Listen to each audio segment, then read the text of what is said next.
são os principais mitos que envolvem a doação de órgãos? Então, isso é outra coisa bem interessante, né? É bem divertido, né? Assim, quanto à doação, assim, tem muito aquele medo de, vão roubar meu coração. Tem até aquela questão de filme, né? De roubar Sim. órgão, que é uma coisa assim, eu vou dos ricos, que eu vou fazer aquela pessoa e vou pegar o rim dela. Isso assim, para a gente que trabalha com transplante é tão engraçado porque você tem que testar uma série de compatibilidades antes de receber aquele órgão. Então eu tenho que testar tipo sanguíneo, peso e altura, painel imunológico, para ver se vai ser compatível, né?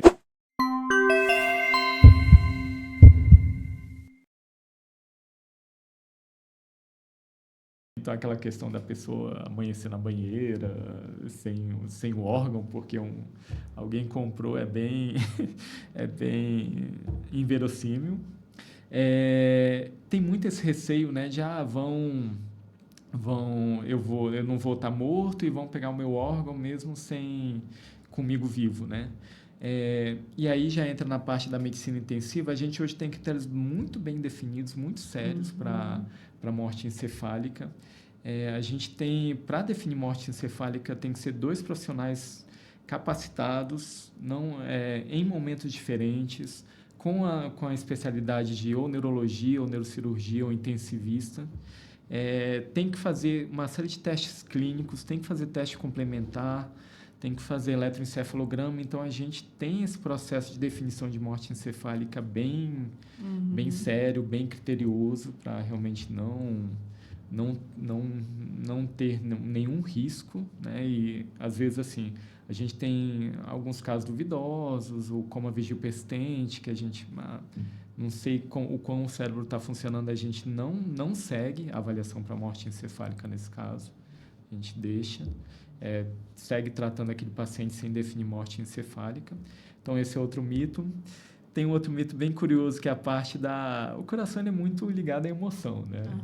Então, tem um paciente que pergunta, doutor, eu recebi coração de mulher, eu vou ficar diferente, eu vou mudar, eu estou me sentindo meio estranho. A gente até brinca, seu João, toma cuidado. Mas não tem correlação com sentimentos, né? Nem com essa parte emocional. Cientificamente não tem nada comprovado, né? Não. E uma coisa que é muito importante falar, que tem muito paciente que chega a isso, que o transplante não é uma cura. Ele é um tratamento. E até teve uma novela que era bem curiosa. Era com o Reinaldo Gianecchini, esqueci o nome. Mas que ele recebia o coração e, tá maravilha, vai correr maratona no outro dia, né? O coração transplantado, o paciente transplantado, ele tem que ter uma série de cuidados, né? Ele tem que tomar os remédios para o coração não rejeitar.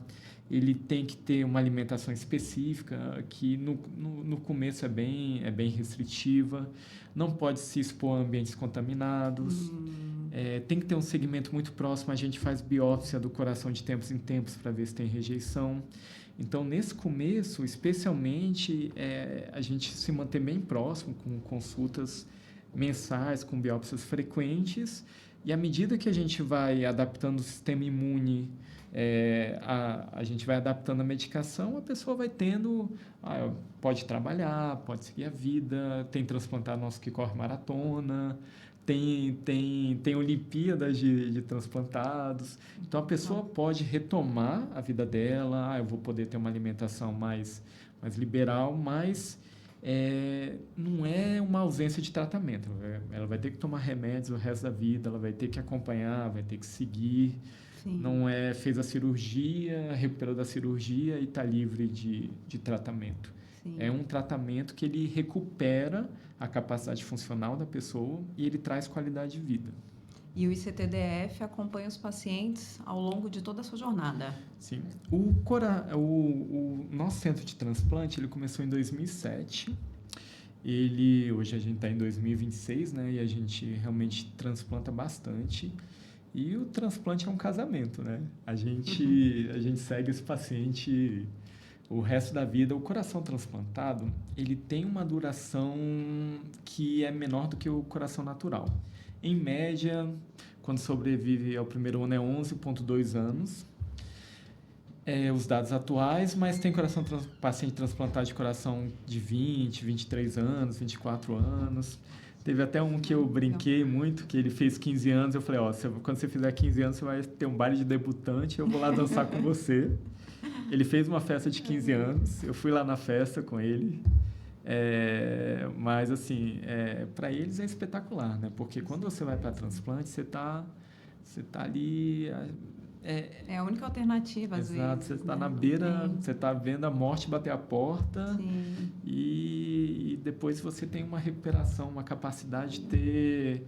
Esse paciente até, inclusive, ele casou de novo, mesmo com 60 e tantos anos, fez várias coisas que nunca tinha feito, então deve ser muito interessante acompanhar, né? Porque você deve ver uma mudança de vida, de olhar, né? Uma gratidão diferente para com a vida. É uma nova oportunidade, né? Assim, não é todo mundo que aproveita da melhor forma, a gente tem as pessoas, mas tem casos que é espetacular, né? A pessoa... Doutor, posso voltar a trabalhar? Pode e tal. E a gente fica extremamente feliz, né? Assim, a pessoa retomando a vida, retomando relacionamentos, porque a insuficiência cardíaca é muito limitante. A pessoa tem que contar o quanto que ela bebe de água, o que vai comer, não posso comer sal, não consegue muitas vezes sair de casa, fica muito cansado, muito sintomático. Então, quando a gente consegue transpor essa ponte da insuficiência cardíaca grave para um paciente transplantado bem-sucedido, é espetacular. Ele tem a vida toda, ele tem a vida de volta. Uma nova chance para reescrever a história dele. Né? Muito bacana. E como é que você vê a tecnologia vindo aí como uma aliada para tudo isso? A tecnologia, ela como qualquer ferramenta, ela depende bastante do uso que é dado, né? Ela traz possibilidades espetaculares, né? E traz algumas armadilhas, né? Então, até uma coisa que a gente tem discutido bastante, que hoje em dia a gente consegue dar tanto suporte para o paciente que muitas vezes você não prolonga a vida, mas você prolonga a morte. Então, é um paciente que muitas vezes você não tem como recuperar, você não tem perspectiva de reverter aquela disfunção, mas você consegue prolongar aquele quadro. Então, tem sido dado um olhar muito especial à medicina paliativa, a entender os limites, entender o que é importante para o paciente, entender até onde que a gente vai, até onde que a gente busca. E no quadro da insuficiência cardíaca, a gente tem os dispositivos de assistência ventricular que, lógico, eles são limitados por uma questão de custo, né? Como eu disse, um HeartMate às vezes custa 800 mil, 1 milhão. Convênio, esses pacientes a gente precisa fazer relatório, vai judicializar, mas ele traz uma possibilidade muito interessante, né? Então, teve paciente nosso lá que não poderia receber transplante porque a pressão no pulmão era muito alta, a gente colocou um dispositivo desse, reverteu essa questão da pressão pulmonar e depois ele recebeu o coração. Então, ele traz essas possibilidades maravilhosas que, à medida que a gente vai popularizando a tecnologia, a gente vai reduzindo os custos e deixando mais acessível. Mais acessível, né? Porque muitas vezes é frustrante você saber que existe aquele recurso, saber que você poderia intervir ali de forma adequada, mas que você não consegue aquele recurso para aquele paciente. Né? E também pode ser um belo braço para ajudar ali o médico ajudar o paciente a mudar seu estilo de vida, né? Que, como você todas as ferramentas. Né? Todas as ferramentas para lembrar de tomar água, os remédios, os novos hábitos que vão ter que fazer, né? Tem uma série até, assim, a gente falando de IA, né? De programas que ajudam você a lembrar, a manejar melhor seu estilo de vida, a contabilizar calorias, o jeito que você maneja o seu dia a dia, né? Então, a gente tem ótimas ferramentas para serem utilizadas, né? O uso que a gente vai fazer delas que vai fazer a diferença, né, no sucesso. Exato. E como é que você imagina a cardiologia aí nos próximos 20 anos? Eu estou lendo um livro que é o Homo Deus, né? Que ele é bem interessante, que ele fala sobre essas perspectivas, né? E ele fala muito dessa questão, né, da IA, das novas formas de vida, inclusive. E uma parte que ele fala, que achei bem interessante, é que o homem de hoje não consegue pensar como o homem de amanhã vai pensar, porque as coisas que ele vai ter acesso, o jeito que vai ser a vida dele vai ser totalmente diferente. Então, quando eu penso na medicina, quando eu me formei em 2006, 20 anos, né? Eu nunca pensaria num coração mecânico, a pessoa ter uma bomba que fica aqui de fora e que ela consegue, o coração dela praticamente não trabalha. Ela tem que ter uma série de cuidados para tomar banho, não pode tomar, tem que tomar um banho específico, não pode mergulhar na piscina, mas eu sequer imaginaria que isso seria possível. E hoje em dia eu trato pacientes com coração mecânico, né? Então, assim, eu vou me deslumbrando no caminho, mas eu confesso que eu tenho dificuldade em pensar em tudo que vai vir, né? A IA, é uma ferramenta espetacular. Antes, quando a gente ia estudar, preparar aulas, você tinha revisar milhares de artigos. Hoje em dia, a gente revisa, mas de forma muito mais rápida e eficaz. Então, qual é o artigo que tal? Você consegue ter um acesso muito melhor, mais rápido. A gente consegue ter as informações de uma forma muito mais efetiva mesmo, né? Então, eu tenho dificuldade de imaginar tudo que vai vir, mas a IA, de fato, vai revolucionar a medicina, né? Assim, a gente consegue, hoje em dia, que você jogar na IA o eletrocardiograma, ele já interpreta com uma grande acurácia, exames de imagem. E a gente estava falando, né, da medicina preventiva mesmo, né? E como que a tecnologia pode ajudar para tudo isso, né? Para nos ajudar a identificar a doença lá no início, para não precisar de chegar no transplante, né? Perfeito. Tem um campo que é a parte da análise genética, que também é bem interessante, que assim, tem algumas coisas, por exemplo, uma gripe. Tem pessoas que vão ter uma gripe e vão desenvolver miocardite e vai ter insuficiência cardíaca, às vezes bem grave, né?